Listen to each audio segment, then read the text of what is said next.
Hello and welcome to Quick Chats and Big Ideas, where we spotlight the latest insights from Griffith Business School's leading researchers. Today we are joined by Associate Professor Lee Morgenbesser from the School of Government and International Relations.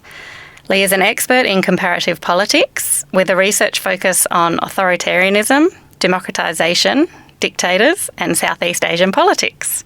Thank you for joining us, Lee. Pleasure to be here. Thank you. So today we're hoping that Lee will help us unpack some of the key challenges we are facing today with democracy and explain to us what rising authoritarianism means for Australia and the world. So there's a lot to go through, we know that.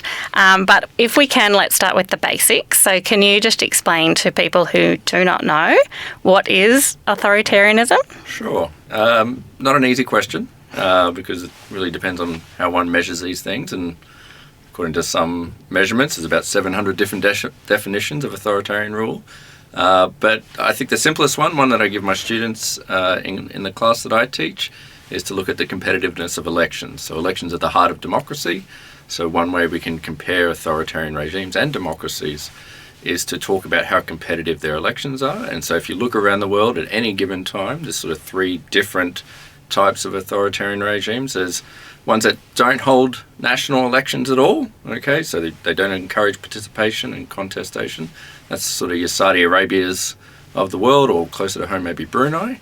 And then there's what they call hegemonic authoritarianism, so that's where only one party is allowed to participate, and that's sort of Vietnam and Laos and Russia to an extent. And then really the most dominant form of authoritarian rule today is what we call competitive authoritarianism. So it looks competitive, but the playing field is very uneven and it favours the incumbent ruling party. And today, unfortunately, some people are making the argument this is where the United States is moving towards rather quickly, unfortunately. Well, that was one of the things I wanted to ask about, because obviously there seems to be a lot going on in global politics at the moment. And I was interested to know how you would describe this moment that we're living in. Well, I don't know if it's just I'm getting older and I'm paying more attention to the news and politics, or if this really is a bit of a wild time in politics right now with a lot of change. It's a lot of turbulent change, but it's certainly, we are now in an era of authoritarian ascendancy. So if you look at the course of history, at least in sort of the 20th century, the argument is that democracies or democratization came in waves. So essentially you'd have a significant increase around the world in the number of democracies versus the number of authoritarian regimes. And that peaked in the, sort of the early 90s to early 2000s, that we had far more democracies than we did authoritarian regimes.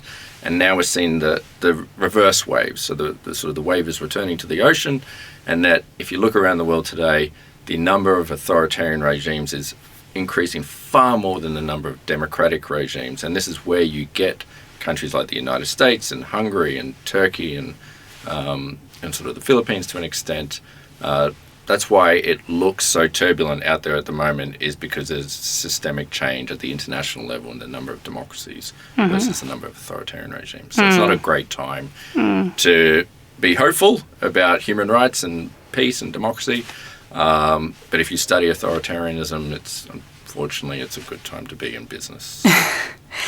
So do you think this is something that Australia needs to be concerned about? Are there things that we need to be aware of in terms of safeguarding our democracy here in Australia? Yeah, so I think the Australian government is doing a fairly good job in terms of being attentive, far more than other countries around the world.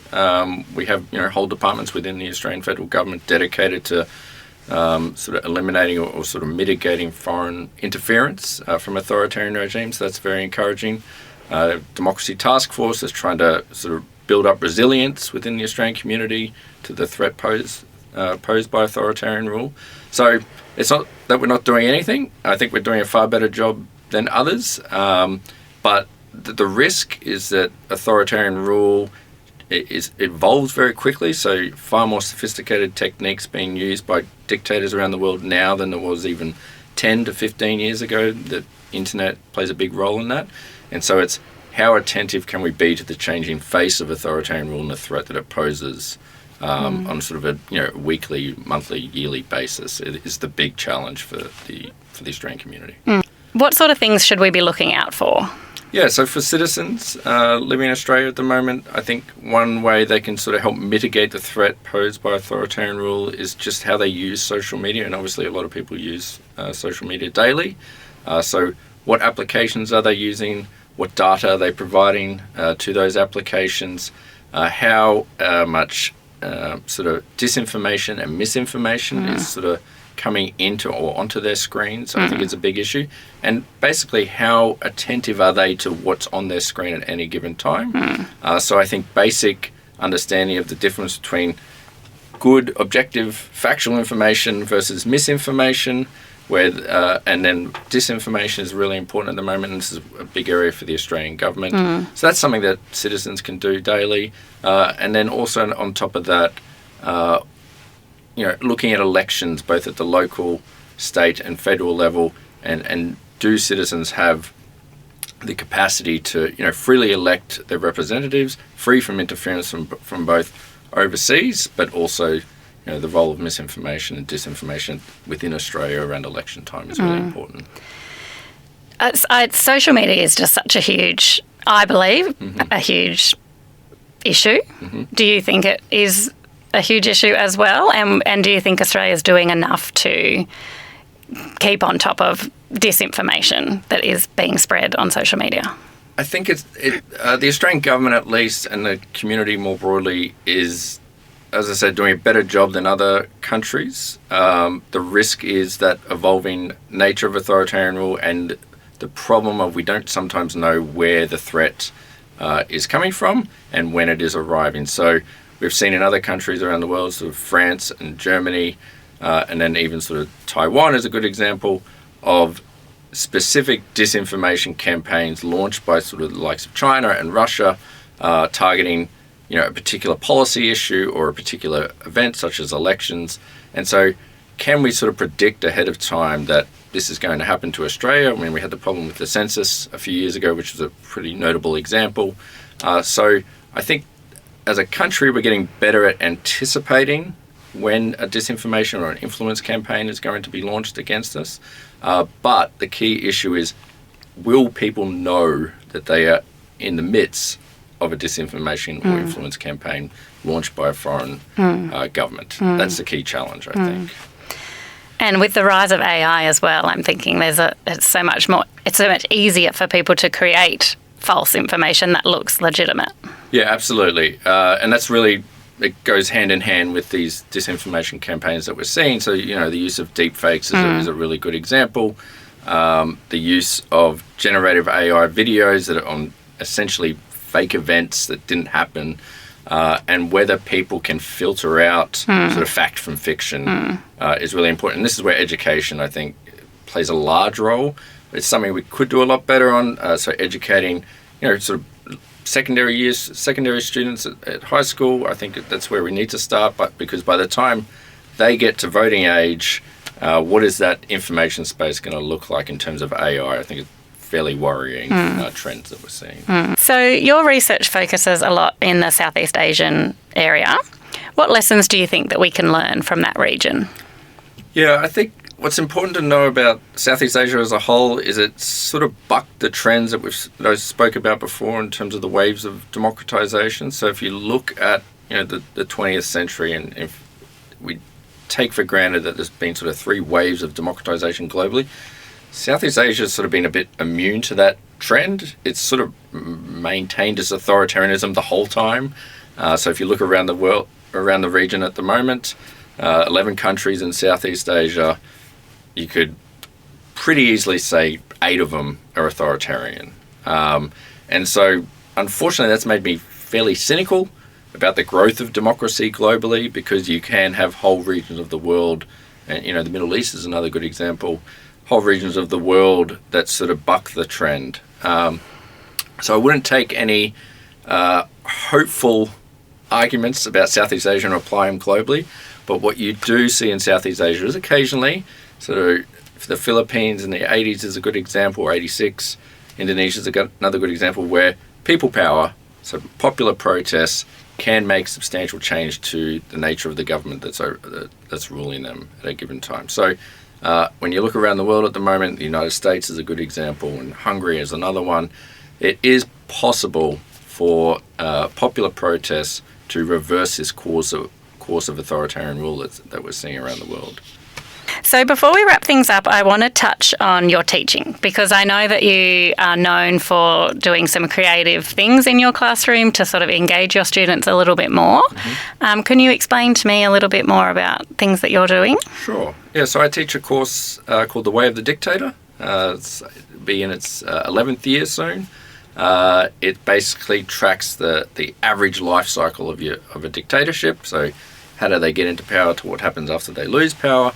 And it's the best part of my job, teaching that course. A couple of different things that we do. So one task is students have to follow a dictator for the semester. So they get to pick somebody at the start, and they sort of report in on his or her activities each week. That's one part. Another thing we do is a creative task where you have to simulate how a dictatorship maybe consolidates power or uses the media in a particular way. So that's a group task. I did that last year for the first time. It was super fun. And then the one I think probably students most like is this creative task where you have to teach somebody who didn't take the course about a particular aspect of the course. And you have to do that without writing an essay, essentially. So I've had students build board games, write songs and perform them, do podcasts, basically make a video game, a whole bunch of different things. And it's essentially taking one aspect of the course, like personality cults or propaganda and something like that, and just picking somebody that family member or friend, and just trying to teach them what you've learned. And that's super fun.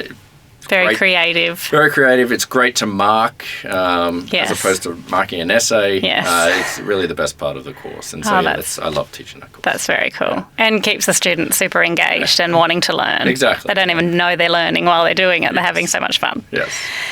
So while I've got you here, I would be crazy not to ask you what you're thinking about. Is it tomorrow's meeting with Donald Trump and Putin? What do we think is going to come of this? Is it going to have any real impact? Is it going to make any real difference?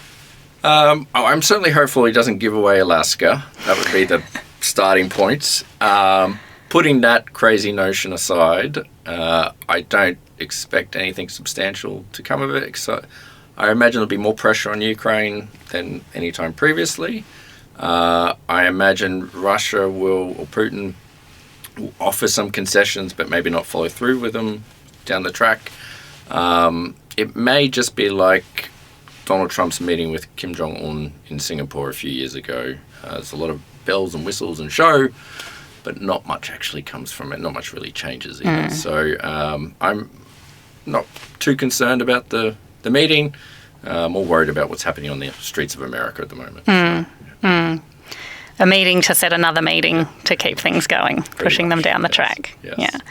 Well, thank you very much for your time. We really appreciate it. We know you're very busy. That's okay, not a problem. And wish you all the best, and hopefully we can speak again soon. Sounds great. Thank you. Thank you. Bye.